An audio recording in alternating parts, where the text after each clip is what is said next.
In this lesson, we'll study application problems about exponential growth and decay. If a quantity p of t changes at a rate proportional to the quantity itself, that means, for example, grows as fast as the quantity itself, then such quantity can be modeled by a function p0, which is initial amount, times e to the kt, where t usually represents time. So it's modeled by exponential function, and this exponential function is either increasing if the k is positive or decreasing if the k is negative. So again, p0 is the value of the quantity p at the time 0, because if we plug it in 0 for t, then e to the 0 is 1, so it disappears. So we end up with just p0. That's the initial quantity. And the coefficient k, if we take it up to absolute value, that's a proportionality constant that really tells us how fast is the quantity growing. If this constant is positive, then we are dealing with exponential growth, like on this diagram. And if this constant is negative, we're dealing with exponential decay. The quantity diminishes as fast as the quantity itself. Let's see this in a word problem situation. In 2011, the population of Mexico was about 113.7 million, and the exponential growth rate was 1.1% per year. So this exponential growth rate, that's the same as this proportionality constant k from the previous slide. So we know that k equals, we need to change the percent into a number, so it's 0.011. Find the exponential growth function. First, let's establish what our independent variable t stands for. So in this case, let's take the t as the number of years since 2011. So let t be the number of years since 2011. This way, t equals 0 will correspond exactly to 2011, and then we know that the initial population p0 would be 113.7. So p0 equals 113.7. Find the exponential growth function. Well, the exponential growth function follows the pattern from the previous slide, which is p0, in our case is 113.7, times e to the exponential growth rate, which is 0.011, times t. Now we want to estimate the population in 2015. In order to do that, we need to translate what 2015 corresponds to in terms of t. Year 2015 corresponds to t equal 2015 minus 2011 is just 4. So we need p of 4. Okay, let's calculate p of 4. Population in 2015 equals 113.7 times e to the 0.011 times 4. And we can use calculator to evaluate this number. That happens to be approximately 118.8 million people.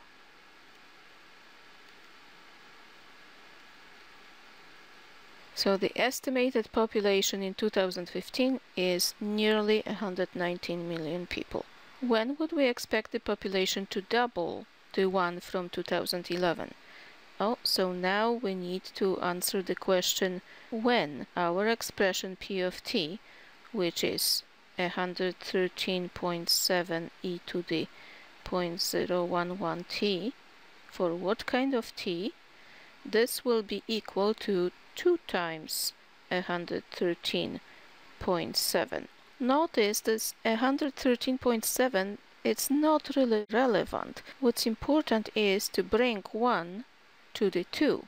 So this number can be anything that doesn't change the doubling time.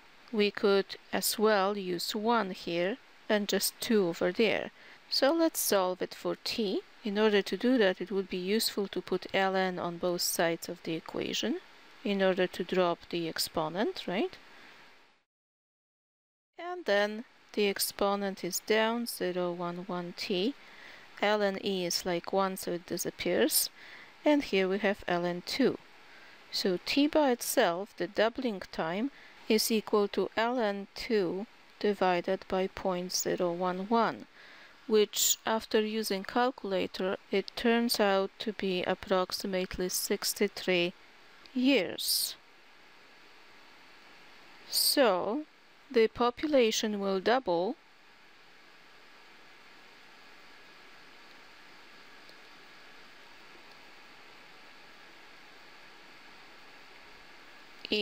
and now we need to add 63 to the original time, 2011, so in 2074.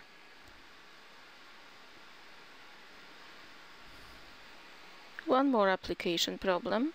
The number of cable TV networks has grown exponentially from 28 in 1980 to 565 in 2010. Find an exponential growth function in that form that describes the number of cable TV networks after t years, where t is the number of years since 1980. So 1980 is the starting point. We already have t established. So in order to find out this function, we need to find out n0, the number of network at 2018, but this is actually given, it's 28. So we know that n0 is 28. What else do we know? We need to find out k, the exponential rate of growth. And so we are going to use the second piece of information, but that needs to be translated into the terms of t. So year 2010 corresponds to t, which is 30, because 2010 minus 1980 is 30. We also know that the corresponding n of t for 30 is 565. So we are going to use this ordered pair of numbers, plug it into the possible equation, and find out what's k.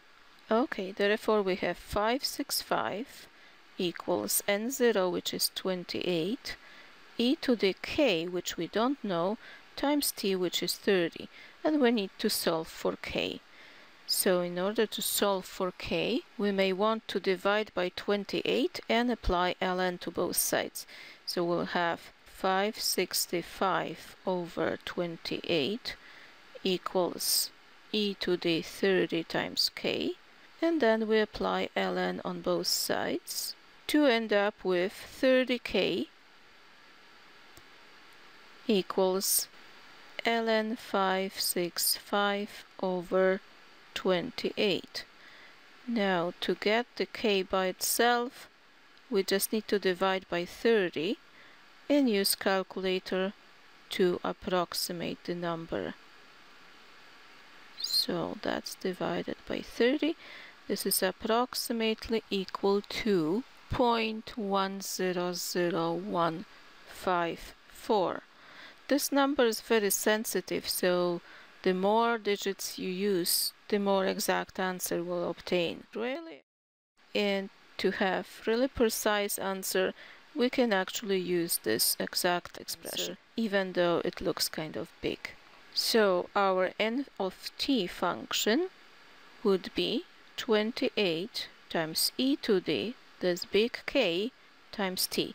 So we can write 130 times ln 565 over 28, and then everything times t.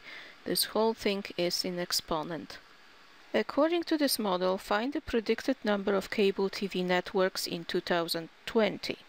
So what we do first is to translate 2020, like we can follow the same table here. 2020 minus 1980, that's really 40, so that corresponds to T40, and we're looking for n of 40. Okay, let's evaluate this then. N of 40. We just need to plug it in 40 instead of this t and use calculator. So 40 over 30 is like 4/3. So I can write 28 e to the 4/3 times ln 565 over 28. Use enough brackets, use your calculator, and check that this is supposed to end up to be approximately 1538. So the predicted number of cable TV networks in this year is 1538. At this growth rate, in which year will the number of cable TV networks be equal to 1,000?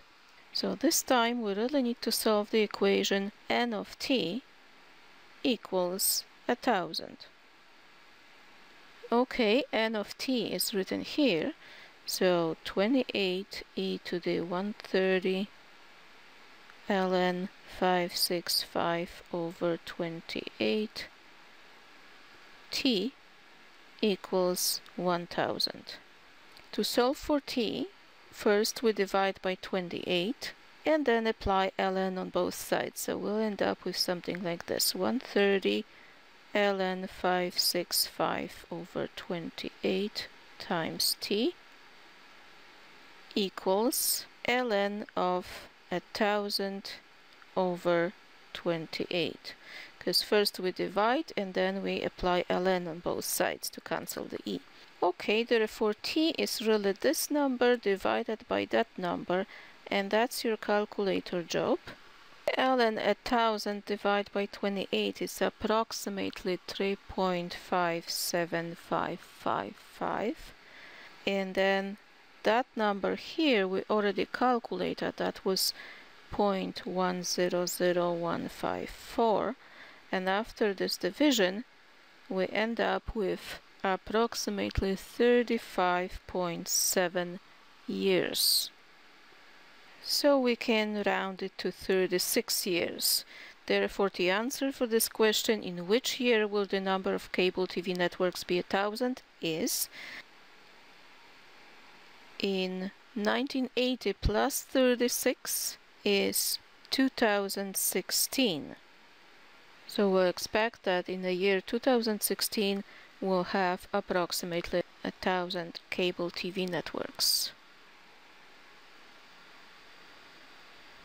In the next problem, we want to verify that the growth rate k and the doubling time are in the following relation. K times the doubling time is always ln2. So to verify this, we really need to go through the calculation that we went through before with specific numbers. But now, generally, if I start with 1 unit, apply exponential function e to the k t, and after the doubling time t, so we're going to use capital T for doubling time, I wish to have 2 units. So when I try to solve for k or t, normally I would apply ln on both sides. If I do that, then I have kt equals ln2, and the formula is proven. So the product of k and doubling time is always ln2. This is very useful. If you have, let's say, doubling time, you can find out k instantly from this formula, rather than solve the exponential equation all the time. And the other way around, if you have the k, the growth rate k, we can easily recover the doubling time again from this formula. The population of Kenya is doubling every 28.2 years. What is the exponential growth rate? So this time the question is about k. What is k? Knowing that the doubling time t is this much. Okay, we can directly use the formula above. K times t, which is 28.2, equals ln2. Therefore, k by itself is ln2 divided by 28.2, which approximately equals 0.02458. So that would be the exponential growth rate as soon as we have this exponential growth rate, and if we would have, for example, the present population of Kenya, we could write down the exponential model for the population. Here we have a similar result for the decay rate k. Remember, if we talk about decay rate, then k by itself is negative. So we need to verify that the decay rate and half-life t is also in the relation that the product of the absolute value of the rate and half-life t is equal to ln 2. So this could be a bit of surprise for us, since the positive product of k and t is actually the same for the decay rate and for the growth rate. Well, let's try to verify this. As before, we would like to start with 1 unit times e to the, and let's express k as negative absolute value of k times the half-life t, and this is supposed to be equal to 1/2. To solve this equation, as before, we apply ln on both sides, and then we have ln of 1/2, but 1/2 is the same as 2 to the negative 1. So we can write ln of 2 to the negative 1 equals, this ln e cancel each other, so you have negative absolute value of kt. And finally bring the exponent down in front of ln, so we have negative ln 2 equals negative absolute value of k times t. So as you see, after changing the sign, we have the desired formula. So yes, absolute value of k times t equals ln 2. From now on, it's enough to remember the relation between the positive k times either half-life time or doubling time. It's always equal ln 2. Let's see another word problem. In 1970, scientists discovered teeth and jaw bones that had lost 77.2% of their carbon-14. If half-life of carbon-14 is 5,730 years, how old were the bones at the time they were discovered? Okay, so we can look at the variables first. We're talking about time, and the time will be counted since 1970 because the question is how old were the bones at the time they were discovered, which is in 1970. So let t represents time since 1970, and what we do, we observe the amount of carbon-14 in teeth and jaw bones. So also let p of t be the percent of carbon-14 present in the bones. So not lost, but present. Therefore, what we know is that p of 0 is actually 100 minus this 77.2. So it's 100% minus 77.2%, which is 22.8%.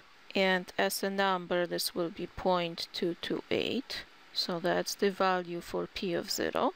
Also, we know half-life t, which is 5730. So we know the absolute value of k is equal ln 2 divided by half-life, 5730. Therefore, we can already write the exponential decay model p of t, which is p of 0, which is 0.228, times e to the negative k, negative ln 2 over 5730, times t. Okay, we already have the model. Now, how old were the bones at the time they were discovered? So we are really looking for the time before 1970, therefore in our case that will be negative time, such that p of t is actually equal to 1. because originally the bones had 100% of carbon. So we want to solve this equation when this was 1.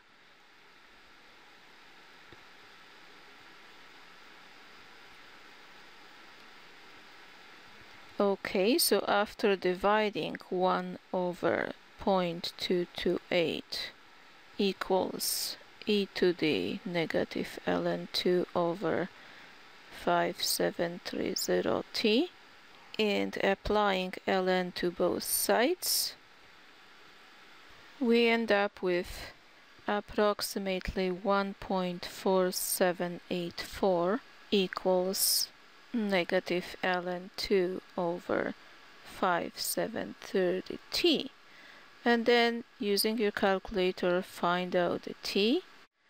The t should be approximately negative 12221. So, about 12,221 years old. Okay, so we can give the answer. The bones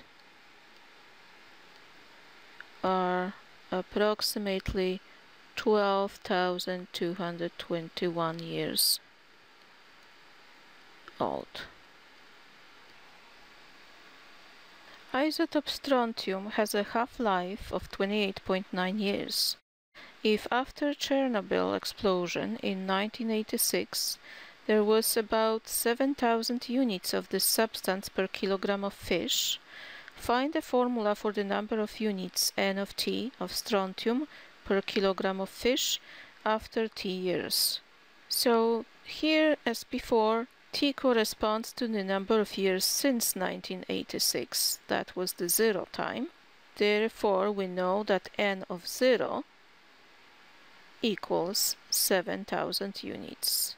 We also know K. It is negative because we are talking about decay, and it is ln 2 divided by the half-life time, 28.9. So, from these two information we can find out N of T. It is 7,000 times e to the negative ln 2 over 28.9 times T. When this number of units will decay below 1000 units per kilogram, that is safe for consumption. Okay, so now we need to find out when this expression is smaller than 1000 units.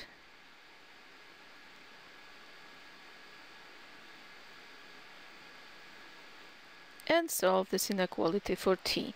Notice that we can reduce by 1000 on both sides. Then we can divide by 7.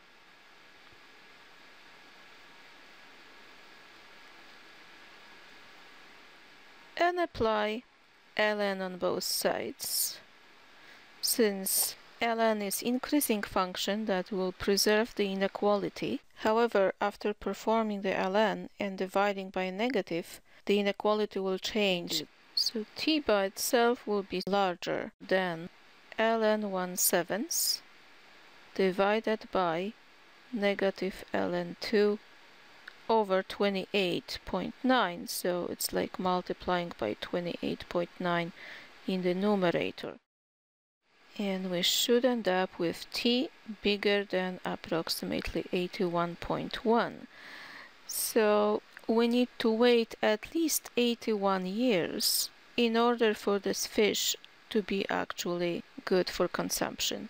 Therefore, to answer the question when this is safe for consumption, we need to say, answer, the fish will be safe for consumption in year 2067 or later.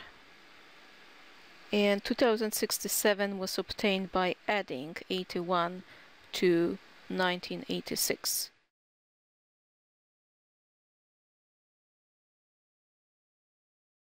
If there are some limitations for the growth of a population, for example limitations on food, living space, or other natural resources, a logistic model of growth can be used.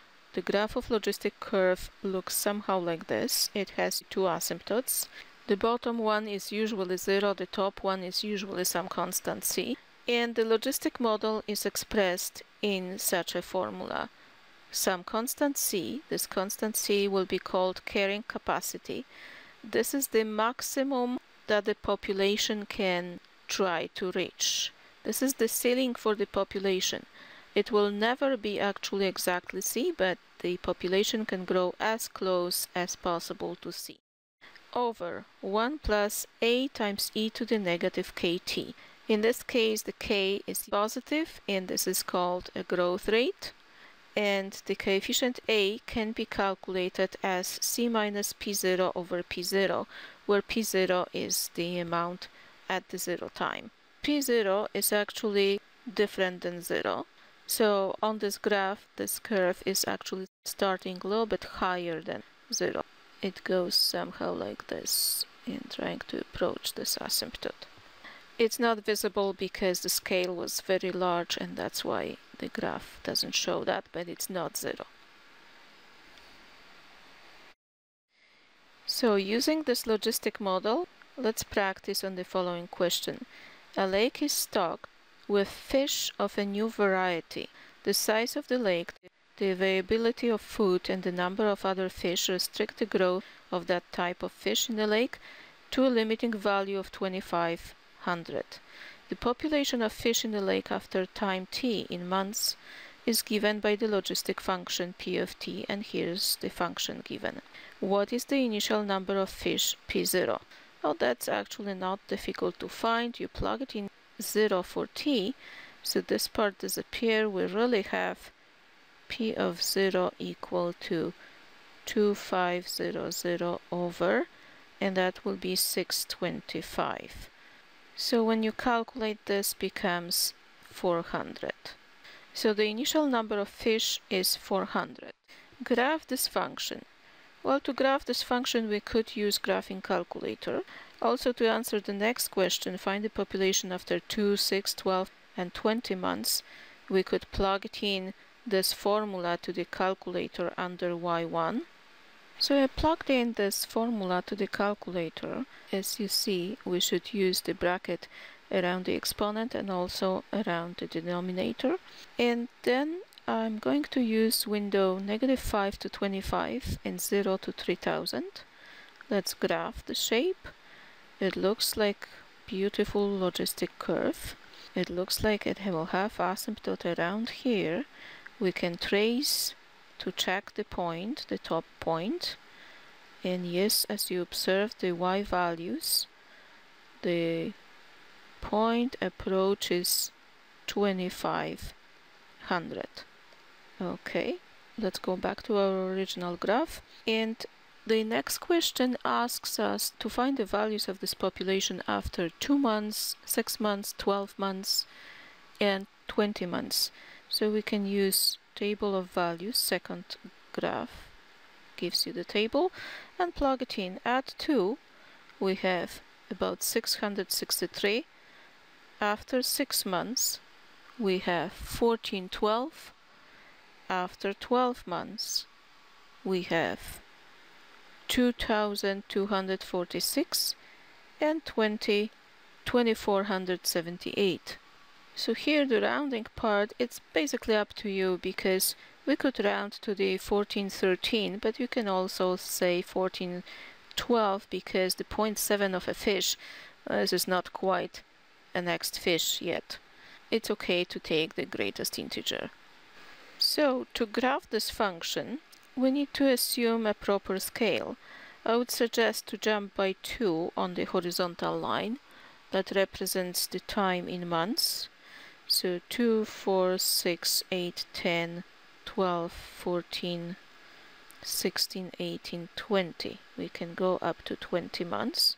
And on the vertical scale, which is our p of t, we can jump by 500. So that will be 500, 1000, 15, 2000, 2500, because 2500 is the limiting value. So as we saw on the graphing calculator, the graph will approach this asymptote we also checked those values. So P of 2 was 663.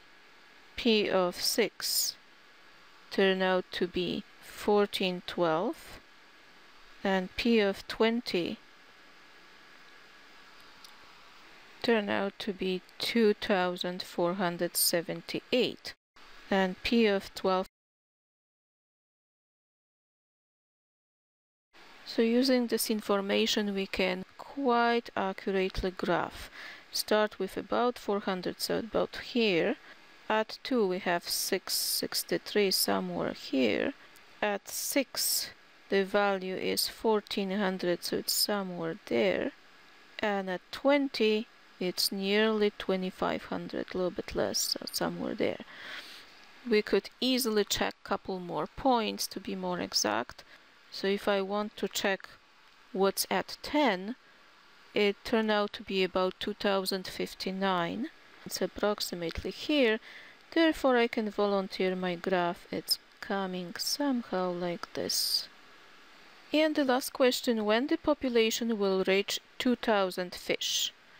So we're looking for this level 2000. Find out after how many months. It has to be a little bit less than 10 because we just checked that at 10 is already 2059. So it's tiny bit less than 10, possibly more than 9, so 9 and a something. But to get the more exact number, let's use your calculator, and that will be the approximate number. To answer the last question, we will introduce the constant number 2000 as a second function and graph them together and find out the intercept point by second calc. Intersect, number 5. First curve, yes. Second curve, yes. Guess, yes. About 9.5 months. So, according to our findings on the calculator, this will happen in approximately 9.5 months.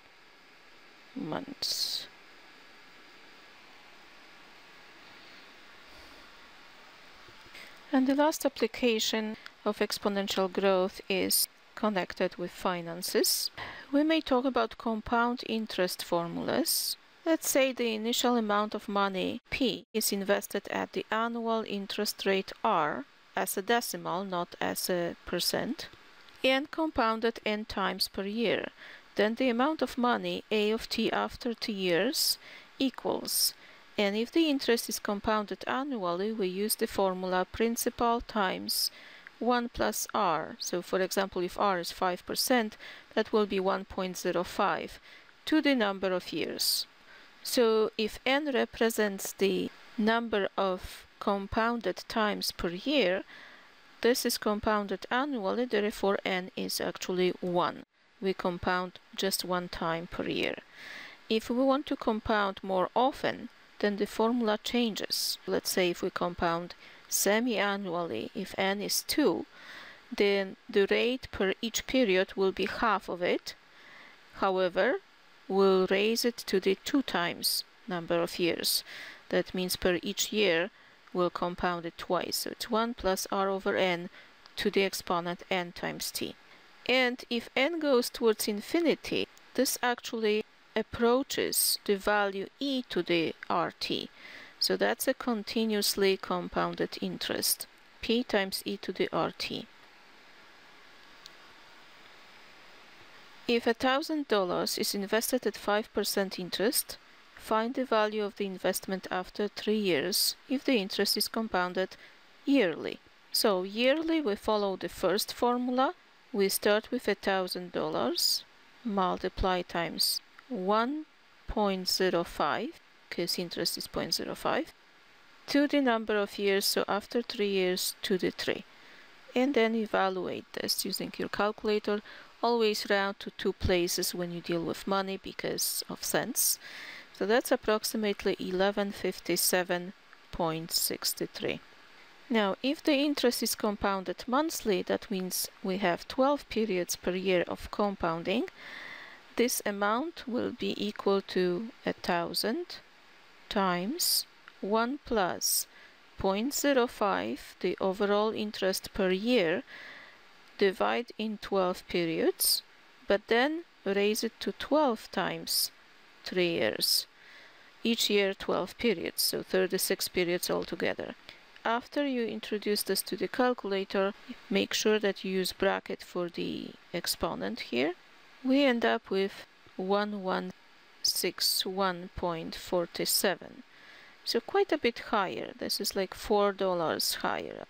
And then if we put the same amount into the account that gives the interest compounded continuously, we end up with 1,000 times e to the 0.05 times 3.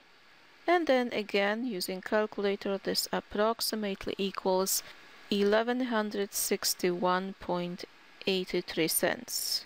So it's not a big increase, but it's still some increase. As you see, the more often the interest is compounded per year, the better result we'll get. How long will it take the investment to double if the interest is compounded semi-annually? So if the interest is compounded semi-annually, our money, $1,000, will grow by multiplying by 1 plus 0.05 over 2 to the 2 times t. And we want this money to grow till twice as much, that means $2,000. We need to find out the t. So let's reduce the 1,000 from each side and apply ln on both sides. So that will cause that the 2t will be dropped down. Then I will have ln of 1.025 when I calculate the inside of the bracket equals to ln of 2. And finally, t by itself will be ln 2 divided by 2 ln 1.025. And again, using your calculator, it should turn out to be about 14 years. So that means that we need to wait approximately 14 years for this amount of money to double.